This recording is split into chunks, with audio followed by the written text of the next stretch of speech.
গ্রামের দক্ষিণে একটা পুরনো শ্মশান। শ্মশানের পিছনে দাঁড়িয়ে আছে সেই বট গাছটি, অদ্ভুতভাবে লাল পাতার মতো। এই গাছটা মানুষের রক্তে বেঁচে থাকে, যে এর কাছে যায় আর ফিরে আসে না কখনো। এই গাছটার নাম হলো রক্তবীজ। একদিন গ্রামের লোকের কাছ থেকে চোর বদনাম শুনতে না পেরে এক দলিত পরিবারের ছেলে ওই বট গাছে ফাঁসি লেগে যায়। তবে থেকে তার আত্মা ওইখানে থেকে যায়। তবে থেকে ওই বট গাছটি রক্তবীজে পরিণত। অফিসার ইনকোয়ারির জন্য জঙ্গলে এসেছিল ওই বট গাছের পাশ দিয়ে। বট গাছ তাকে মেরে ফেলে। একদিন এক চিত্র সাংবাদিক গেল ওই জঙ্গলের কাহিনী তুলে ধরার জন্য, কিন্তু সে লাস্টে পথ হারিয়ে ফেললো।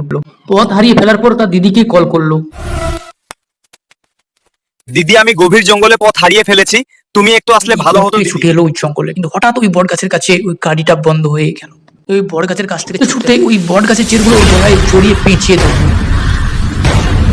ভাই দিদি চিৎকার শুনতে পেয়ে মহাদেবের মন্দিরের ত্রিশূলটা নিয়ে এসে ওই চেরে গেঁথে দিল বট গাছের, সঙ্গে সঙ্গে আগুন ধরে গেল। কিছুক্ষণ পর ওর গলা পেঁচিয়ে ধরে। দিদি, আমার চিন্তা করো না, আমার হাতে থেকে ত্রিশূল নিয়ে ওই দানবটাকে মেরে ফেলো দিদি। মারার জন্য ত্রিশূল নিয়ে ছুটিয়ে যাবে, কিন্তু হঠাৎ ওই বট গাছটি তাকে পেঁচিয়ে ধরবে তার চেরগুলো দিয়ে। সঙ্গে সঙ্গে হাতে থাকা ত্রিশূলটা চেরগুলো গেঁথে দিল, সঙ্গে সঙ্গে আগুন ধরে যায় চের গাছটি।